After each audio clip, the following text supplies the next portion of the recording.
The theme of this report is the world versus Donald Trump, and coming up next I have a bombshell from a European leader refuting one of Trump's recent blasphemous statements, Trump's weird fellow victim alliance with the world's most despised dictator, and speaking of weird, it's Trump versus what President Zelensky is wearing.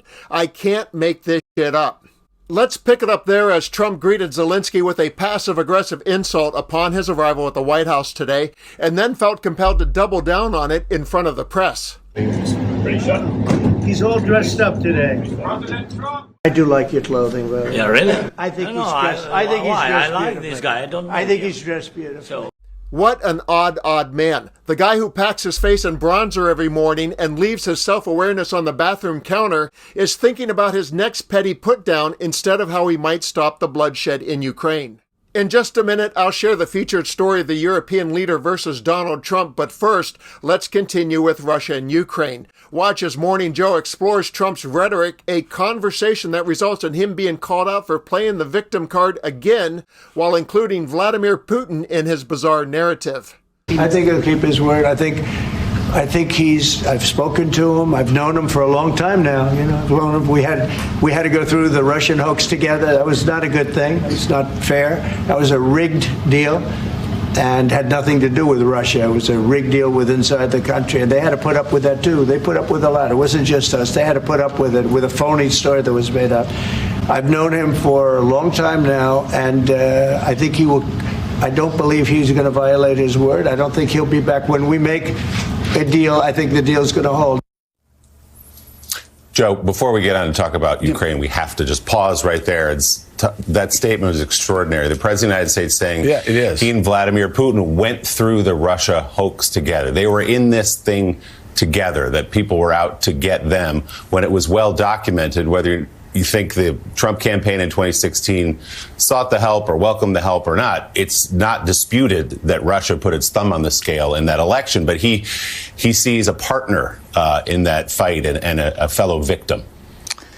And it's not really even the fundamental origin of President Trump's admiration and alignment with Vladimir Putin. It is, though he cited it yesterday as kind of a formative experience, we know that that Donald Trump has been attracted to strong men, been willing to trust Vladimir Putin's assurances over those of his own intelligence agencies.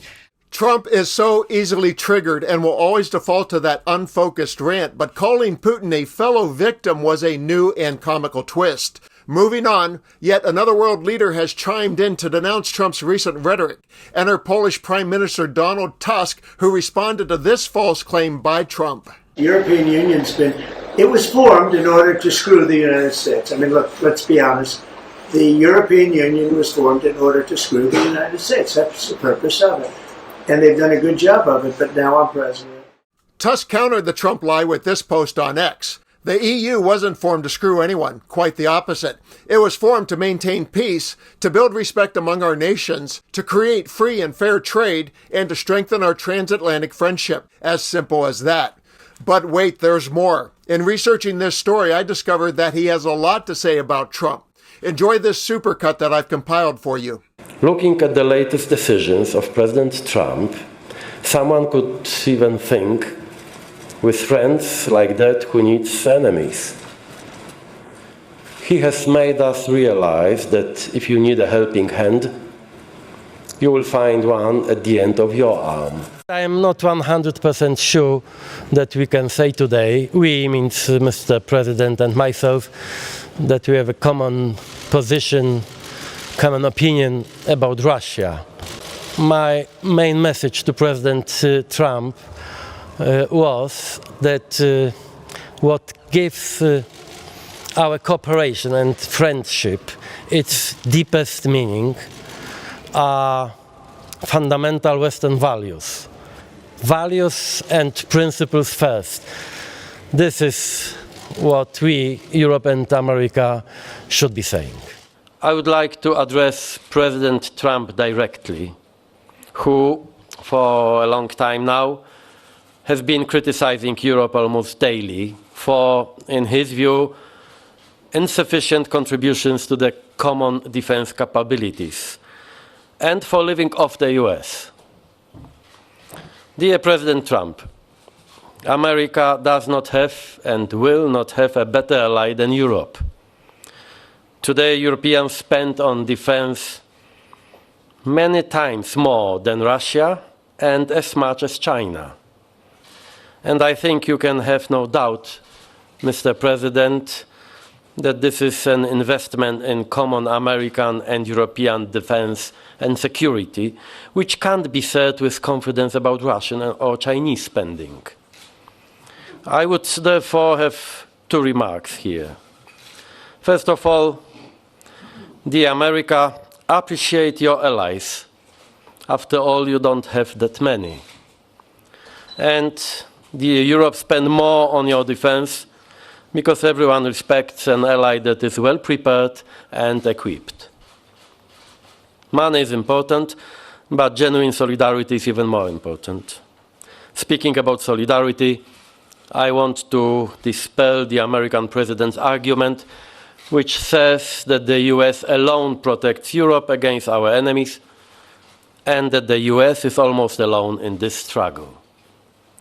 Europe was first to respond on a large scale when the US was attacked and called for solidarity after 9/11. European soldiers have been fighting shoulder to shoulder with American soldiers in Afghanistan. 870 brave European men and women sacrificed their lives, including 40 soldiers from my homeland, Poland. Dear Mr. President, please remember about this tomorrow when we meet at the NATO summit, but above all when you meet President Putin in Helsinki. It is always worth knowing who is your strategic friend and who is your strategic problem. His dependence on Russian services today, it is no longer subject to discussion. This is not my assumption. It is the result of an investigation by American intelligence agencies. The American agencies do not rule out that Trump was actually recruited by Russian intelligence as their agent 30 years ago. I began this video with the title, The World versus Trump. So why is that? It's certainly not because the world is ganging up on Trump. It's because that's how his petty mind operates. Him bullying, demeaning, and attempting to roll over our allies is no different than how he would treat contractors while building his real estate empire. Donald Trump is a small man who likes to step on people to satisfy his ego. The way he represents our nation to our allies is disrespectful and an embarrassment to the United States and a threat to democracy worldwide. I'm Dan, thanks for watching. Let me know how you feel below, and let's continue to occupy democracy together.